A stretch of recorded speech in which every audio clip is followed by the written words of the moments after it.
तो चलिए बच्चे, मैंने आपको ये सिखा दिया कि जो ये वाला न्यूरॉन है, ये वाला पूरा पार्ट, ये न्यूरॉन सेंसरी न्यूरॉन है। क्यों न्यूरॉन है सेंसरी? ऑर्गन से लेके सीएनएस तक इंपल्स भेजा। ये जो न्यूरॉन है ये इंटर न्यूरॉन है। क्यों है ये इंटर न्यूरॉन? क्योंकि दो न्यूरॉन के बीच में न्यूरॉन है। अब समझ में आया नाम क्यों इंटर न्यूरॉन? अरे सेंसरी और मोटर के बीच में सिचुएटेड है, इसलिए बोला इंटर न्यूरॉन। एक बात आपको कई जगह लिखी मिलेगी, इंटर न्यूरॉन इंपल्स को डिले करता है। हाँ, ऐसा थोड़े मास्टर देखे देखते ही लपाक, ऐसा थोड़ी भाई। सोचेंगे ना भाई, आराम से इंपल्स का एनालिसिस करेंगे ना यार। अगर लपाक दे रही हो पागले, उसका इंटर न्यूरॉन काम नहीं कर रहा है। सवाल पूछा जा रहा है सेल का डिस्कवरी किसने किया, अब तुरंत बोल देंगे रॉबर्ट ब्राउन। तो पागल है तुम, अपना इंटर न्यूरॉन का यूज कर ही नहीं रहे हो। सोचो आराम से, इंटर न्यूरॉन को वर्क करने का मौका दो, सही इंपल्स भेजेगा वो। तो यहाँ सेंसरी इंपल्स आता है, उसका एनालिसिस होता है, तब मोटर इंपल्स बनता है। इसीलिए कहते हैं कि इंटर न्यूरॉन इंपल्स को डिले करा देता है। तो कराना जरूरी है, आराम से काम करेंगे अच्छा करेंगे। ठीक है, तो ये इंटर न्यूरॉन का एक काम मैंने बता दिया कि इंपल्स को थोड़ा डिले कराता है। आप जब माइक्रोस्कोप में देखने की कोशिश करोगे ना, ये सुमन बाहर आ रहा है और जा रहा है, क्या बात है भाई? 1 सेकेंड वेट कर लो थोड़ा सा।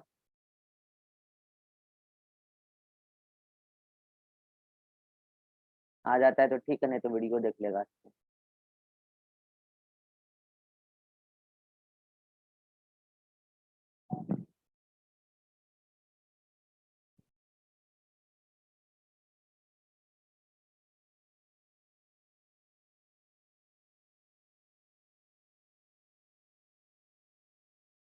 अब सुमन ठीक है?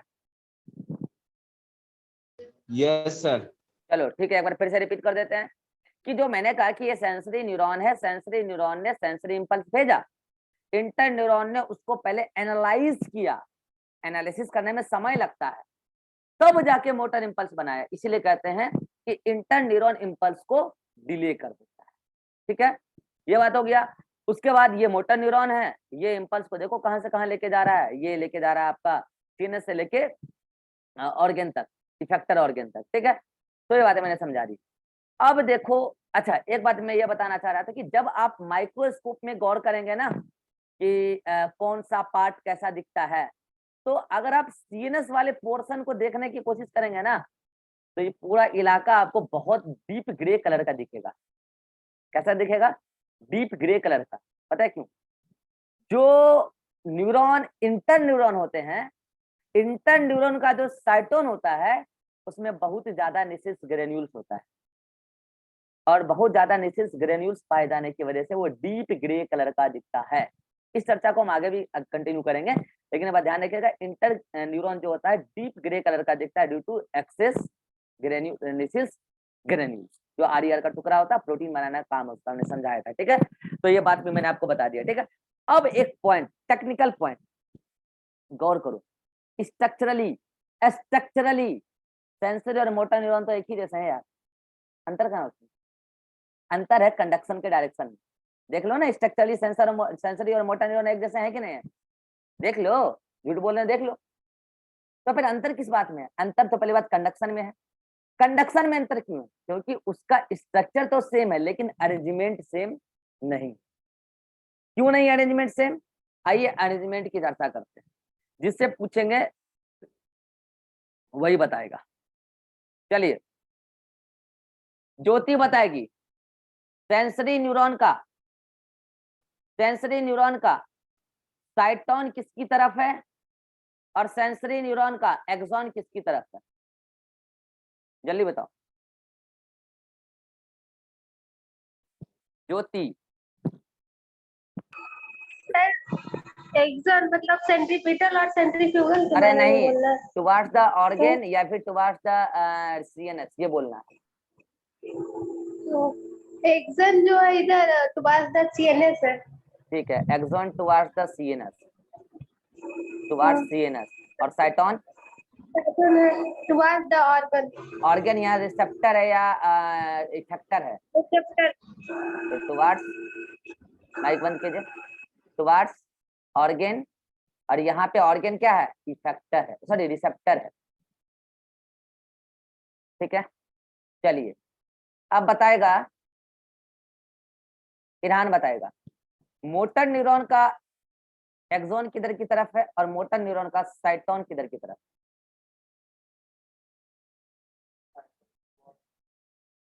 साइटोन सीएनएस की तरफ है,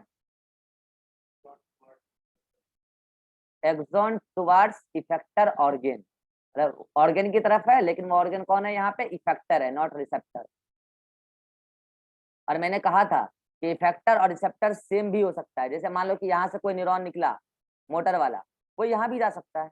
हाँ, अगर सेम ऑर्गन इफेक्टर रिसेप्टर की तरह करेगा तो ऐसा हो सकता है, कोई बड़ी बात नहीं है। तो ये बात भी ध्यान रखिएगा, मैंने आपको सेपरेटली दिखाया भले इस एग्जाम्पल में। ठीक है, तो देखो अरेंजमेंट दोनों का अलग अलग है कि नहीं, एक का साइटोन टुवार्ड्स द सीएनएस है और एक का साइटोन सीएनएस की तरफ नहीं, एक का एक्सॉन सीएनएस की तरफ है और एक का एक्सॉन सीएनएस की तरफ नहीं। तो बताओ अंतर है कि नहीं, दोनों के अरेंजमेंट में अंतर है लेकिन दोनों का स्ट्रक्चर सेम, और अरेंजमेंट में ही डिफरेंस की वजह से दोनों का फंक्शन में अंतर है।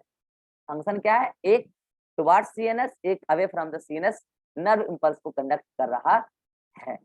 अब जाके आपका क्लासिफिकेशन सेकेंड बेसिस पे जो मैंने क्लासिफिकेशन किया था, ये वाला पोर्शन आपका समाप्त होता है। तो सेकेंड बेसिस क्या था हमारा, classification of neuron on the basis of, यहाँ पे देखिए मैंने कर दिया on the basis of function. तो ये देखिए sensory, interneuron, motor neuron.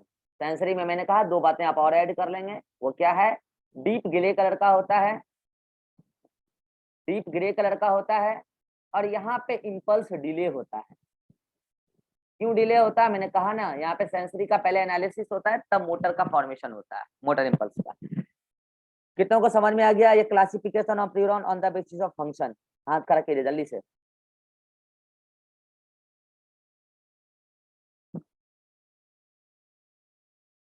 Sir वो इम्पल्स डिले नहीं थी।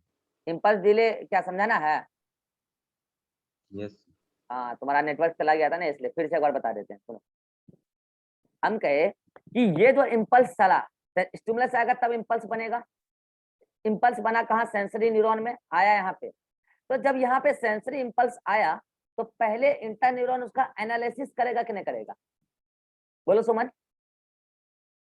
यस। एनालिसिस करने में थोड़ा समय लगेगा, तब मोटर इम्पल्स बनेगा। यस। तो इसीलिए बोलते हैं कि इंटर न्यूरॉन जो है थोड़ा समय लगाता है, इम्पल्स के कंडक्शन में थोड़ा डिले करा देता है, क्योंकि यहाँ पे सेंसरी इम्पल्स का एनालिसिस करके मोटर इम्पल्स का कन्वर्ट। अच्छा, इसका नाम इंटर न्यूरॉन क्यों बना, ये भी क्यों पढ़ा ये भी सुन लो। ये एक सेंसरी न्यूरॉन, ये एक मोटर न्यूरॉन, इन दोनों के बीच में एक न्यूरॉन, इसलिए इसको क्या नाम दिए, इंटर न्यूरॉन। समझ में आया। Yes sir. चलो और किसी को कोई डाउट हो तो बोल सकता है, मैं एक एक करके पूछ लेता हूँ। Atiq any doubt, no sir. Irhan, Harsh, Harsh, Jyoti, No, sir. Ribha, No, sir. Shivanand, no sir. Suman. No sir. चलिए स्क्रीनशॉट ले लीजिए आप, इसमें कुछ बातें ऐड हुई है, स्क्रीनशॉट ले लीजिए जल्दी से। ले लिए, अगले वाले का भी ले लीजिए, लीजिए स्क्रीनशॉट।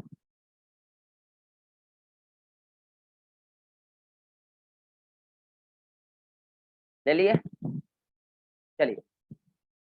तो देखिए यहाँ जाके आपका वो वाला पार्ट खत्म होता है। अब देखिए टाइमिंग हो गया आपका, आज आपको हम कथा थोड़ा सुनाने लगे तो थोड़ा टाइमिंग हो गया, इसलिए डायग्राम अब कल दिखाएंगे, ठीक है। देखिए ये सब चीजें आपको, एक बात आप लोग गौर कीजिएगा, जो मेरे पुराने बच्चे हैं वो जानते हैं, मैं क्लास में अगर किसी चीजों का एग्जाम्पल देता हूँ लाइफ से रिलेटेड, पहला प्रायोरिटी रखता हूँ कि मैं अपना एग्जाम्पल, अगर मेरा एग्जाम्पल वहां सूट नहीं कर रहा होता तो मैं डॉक्टर एपीजे अब्दुल कलाम का देता हूँ एग्जाम्पल, या फिर ऐसे कोई बड़े शख्स। इससे क्या होता है ना, आपका माइंड सेट होता है कि भाई ये लोग भी तो अपने जीवन में ऐसे ही बढ़ रहे हैं या बढ़े हैं, ऐसे ही बढ़ते हैं आगे। पूजा पाठ करने से आगे नहीं बढ़ते, आगे बढ़ गए तो वो मेंटेन भले हो जाता है पूजा पाठ करने से, वो भी कर्म नहीं कीजिएगा तो वो भी पीछे आ जाइएगा, ठीक है। कर्म ही धर्म है, माइंड में सेट कर लीजिए, ठीक है, तब आगे बढ़िएगा। इसलिए मैंने आपको अपना एग्जांपल इसलिए मैंने समझाया ना, मुझे यही आपको समझाना था कि मैं 8 साल से पूजा मन से नहीं किया हूँ, सच बता रहा हूँ। और 8 साल में मैंने अपने लाइफ में सबसे ज्यादा ग्रोथ किया है और आगे ही करता जा रहा हूँ। सब मेहनत है। हाँ ये है कि सुपर पावर तो है, मुझे बिलीव है उससे, लेकिन मैं अभी उनको समय स्पेशली नहीं दे सकता, क्योंकि उनका ही ऑर्डर है, उनका ही ऑर्डर है, उसी सुपर पावर का ही ऑर्डर है कि अभी तुमको मेरे पास नहीं आना है, अभी तुम्हारा उम्र नहीं हुआ है मेरे पास आने का, तुम अभी अपने काम में लगे रहो, वहीं पे हम तुमको मिलेंगे। तुम अपने किताबों में घुसे रहो, वहीं पे तुमको मिलेंगे। अभी तुमको हम मंदिर पाठ में तुमको दर्शन दे ही नहीं सकते हैं, तुम्हारा अभी उम्र नहीं है सब करने का। तो उनका ही ये आदेश है ना, कर्म कीजिए अभी आप, उम्र पुर जाएगा आपका, आप अपने कर्म से निकल जाइएगा, फुर्सत में हो जाइएगा, बाल बच्चे को पढ़ा लिखा के बड़ा कर दीजिएगा, इंसान बना दीजिएगा, तो आप लाइफ में फुर्सत में हो जाइएगा। उसके बाद अगर उम्र बचा आपका, तब कीजिएगा यात्रा, तब जाइएगा उनके पास, उनके बारे में जानने का कोशिश कीजिएगा, दिन रात पूजे कीजिएगा, तब शोभता है ये बात, ठीक है। और उस समय भी अगर आपको उसमें दिल नहीं लगता है, समाज सेवा कीजिए, वहां पे भी भगवान आपको मिल जाएंगे। लाइफ सिस्टमेटिक तरीके से चलाइए, अंधभक्त मत बनिए। दिन रात पूजा पाठ कर रहे हैं, कुछ ना होता भाई, इससे कुछ ना होता है, ठीक है। ये सब आपको बेवकूफ बनाने का जरिया है। चलिए अब पहले हम होमवर्क आपको दे दें, ठीक है। NCERT 11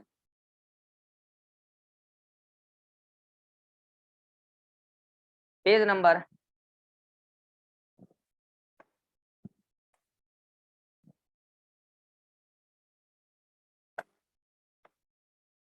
कितने लोग टेस्ट का तैयारी सीरियसली किए हैं, हाथ खड़ा कीजिए।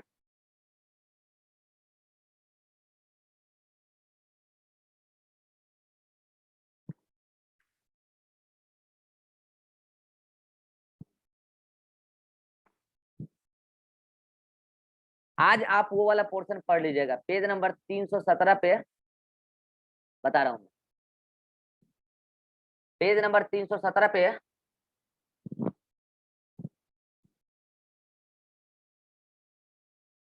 7th लाइन से लिखा होगा ऐसा कुछ, based on number of axon, ऐसा लिखा होगा, based on number of axon, ठीक है। अब आप बोलेंगे सर एनसीईआरटी में लिखा है based on number of axon and dendrites, क्या लिखा है, डेंड्राइट्स, डेंड्रॉन नहीं लिखा है, डेंड्राइट्स लिखा है। आप बोलोगे, रुकना एक मिनट,